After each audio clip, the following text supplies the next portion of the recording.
السلام علیکم میرے پیارے ریڈرز اور لسنرز. آپ دیکھ رہے ہیں ناول رکیب الفت قسط نمبر 27 کا حصہ اول. اب سمجھ آ رہا ہے مجھے شاہزیب کہ آپ ہی صحیح کہہ رہی تھی کہ ہم کبھی ایک نہیں ہو سکتے. نکل جاؤ اس گھر سے بھی اور میری زندگی سے بھی. اشال نے روتے ہوئے شاہزیب سے اپنی دوستی، محبت، الغرض ہر تعلق کو توڑ دینے کا اعلان کیا تھا. شاہزیب جو کہ ابھی بھی اپنے ہاتھ میں سامان پکڑا تھا، اس نے پٹخنے کے انداز میں سب زمین پر پھینک دیا. اکبر خونخوار نظروں سے فیضان کو گھور رہا تھا اور اشما اسے. پھر ایک ایک قدم پیچھے ہٹتے اکبر نے شاہزیب کو دھارتے ہوئے کہا، چلو یہاں سے. لیکن ابھی چند قدم ہی آگے بڑھا تھا کہ اس کے پیروں سے رومان آ کر لپٹ گیا. ڈیڈ ڈیڈ آپ کہاں جا رہے ہیں اور یہ سب کیا ہو گیا؟ آپ کیوں لڑ رہے ہیں موم سے؟ آپ نے تو مجھ سے وعدہ کیا تھا کہ اب ہم سب ساتھ رہا کریں گے. رومان زار قطار روتا ہوا اس سے سوالات کر رہا تھا. پھر اکبر ایک گھٹنا زمین پر ٹکا کر بیٹھا اور رومان کے آنسو اپنی ہتھیلی کی پشت سے صاف کیے. رومی ایسے نہیں روتے، آپ کو تھوڑا سا حوصلے سے کام لینا ہوگا کیونکہ آپ میرے شیر بیٹے ہو. پھر اکبر اسے گود میں اٹھا کر اپنے ساتھ باہر لے گیا. گھر کے سامنے ہی پارک تھا. شہزی تو گاڑی میں جا کر اے سی چلا کر بیٹھ گیا تاکہ ذرا کچھ دماغ پر سے گرمی اترے. اور اکبر اور رومان پارک میں بیٹھے تھے. رومان ڈیڈ کی بات مانو گے؟ اکبر نے اپنے لہجے کو یکسر بدل کر بہت ہی شائستگی اور نرمی سے کہا. جی ڈیڈ مانوں گا، رومی نے اس بات میں سر ہلا کر کہا. رومی آپ نے دیکھا نا موم رو رہی تھی. رومی نے اپنا سر دوبارہ ہاں میں ہلایا. تو بیٹا ابھی آپ کو اپنی موم کے پاس ہونا چاہیے، ان کو چپ کروانا چاہیے. اگر آپ اس طرح رو گے تو بتاؤ موم کو اور تکلیف نہیں ہوگی؟ جی ہوگی، رومی نے روتے ہوئے کہا. تو بس اب آپ ہنستے ہوئے جاؤ گے اور اپنی موم کو پیار کر کے انہیں چپ کرواؤ گے. پر انہیں آپ نے رلایا ہے، آپ نے لڑائی کیوں کی؟ رومان کے سوال نے اکبر کو خاموش کروا دیا تھا. اکبر نے گہری سانس بھری اور کہا، بیٹا وہ ایک لمحے کو رکا. اتنے چھوٹے سے بچے کو کیا کہے کیا نہ کہے، لیکن وہ پوچھ رہا تھا تو اسے جواب تو دینا ہی تھا. ڈیڈ سے غلطی ہو گئی، اب کبھی آپ کی موم سے ایسے بات نہیں کریں گے ڈیڈ. مطلب آپ کبھی لڑائی نہیں کریں گے؟ رومی حیران ہو رہا تھا. بالکل بھی نہیں، غلطی ہو گئی نا ڈیڈ سے، بہت سی غلطیاں ہوئی ہیں غصے میں مجھ سے رومان، لیکن اب ایسا نہیں ہوگا. اکبر نے انتہائی افسردگی سے کہا تھا. اس کا لہجہ ٹوٹا ہوا تھا. اسے لگ رہا تھا کہ شاید اس کی زندگی میں اب کچھ کبھی بھی ٹھیک نہیں ہوگا. وہ کچھ دیر رومان سے ادھر ادھر کی باتیں کرتا رہا تاکہ وہ نارمل ہو جائے. اکبر بخوبی جانتا تھا کہ بچوں کے ذہن پر ماں باپ کی لڑائی جھگڑوں کا کیا اثر ہوتا ہے، خاص کر جب بچے اتنے ذہین ہوں. تو ماں باپ کو ہر بات میں ہی احتیاط کرنی چاہیے کیونکہ یہ آپ کی اولاد کی شخصیت تعمیر کرنے میں اہم کردار ادا کرتا ہے. بچے کی میموری کسی سپر کمپیوٹر جیسی ہوتی ہے، جو ایک بار فیڈ ہو گیا اسے مٹانا اتنا آسان نہیں ہوتا.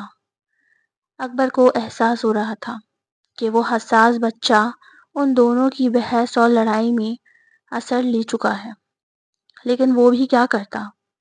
آخرکار تھا تو انسان ہی. اس کا ضبط بھی جواب دیتا تھا. وہ بھی حق رکھتا تھا کہ بہت سی باتیں اس کی بھی مانی جائیں. لیکن نہ جانے کیوں اشما نے اس کی بات کو سمجھا نہیں. وہ کوئی اس کے بھائی کو مارنے کا تو نہیں کہہ رہا تھا، اس نے تو قانونی کارروائی کا کہا تھا. وہ اب رومان کو سمجھا بجھا کر واپس گھر چھوڑنے جا رہا تھا. سارے راستے ڈرائیو کرتے ہوئے اکبر خاموش ہی رہا. شاہزیب بھی جبڑے بھیچے ضبط کی انتہاؤں پر کھڑکی سے باہر دیکھ رہا تھا۔ کیا کرنے گئے تھے وہاں اور ہو کیا گیا تھا؟ گھر آ کر اکبر نے ملازم سے کافی بنانے کا کہا۔ شہزیب پہلی بار اس کے گھر آیا تھا۔ بڑا اور خوبصورت بنگلہ تھا اکبر کا، ساتھ ایک ملازم بھی تھا اس کے کاموں کے لیے۔ شہزیب کو فی الحال کسی چیز میں دلچسپی نہیں ہو رہی تھی۔ ملازم نے اسے گھر میں موجود دوسرے بیڈ روم میں بھیجا اور اکبر ٹیرس پر پہنچ کر سگریٹ کے کش بھرنے لگا۔ ایک زمانے سے اس نے اس کو ہاتھ تک نہ لگایا تھا، لیکن آج اسے اپنا غم و غصہ بانٹنے کے لیے ایک ساتھی کی ضرورت تھی، تو بس کش بھرتا جا رہا تھا اور سوچتا جا رہا تھا۔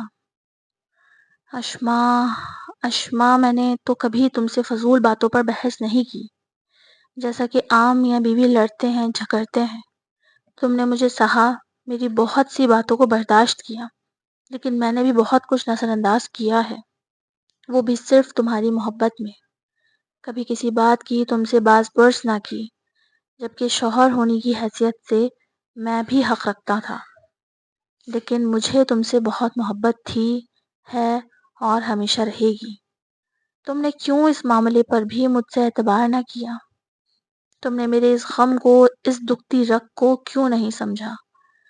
وہ اپنے خیال میں اسی دشمن جاں سے مخاطب تھا، اور اب تم بھائی کے لیے مجھ سے طلاق لوگی، اس شخص کے لیے جس نے اتنا قبیح گناہ کیا۔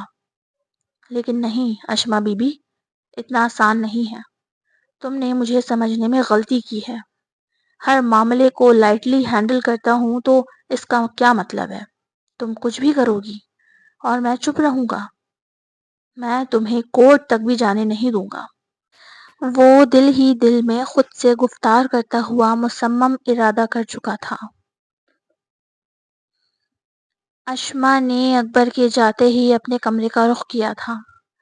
وہ بس رو رہی تھی، اسے سمجھ نہیں آ رہا تھا کہ کس بات کا زیادہ غم ہے، فیضان کی جان کے لیے، اکبر سے پھر جدا ہونے کے لیے، یا پھر اپنے شوہر سے اس طرح بدتمیزی کرنے کے لیے۔ بس وہ بہت غمزدہ تھی، اس کے آنسو تھمنے سے انکاری تھے۔ اشال کا بھی یہی حال تھا۔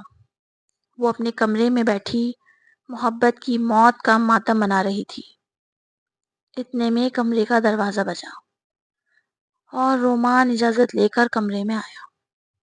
موم؟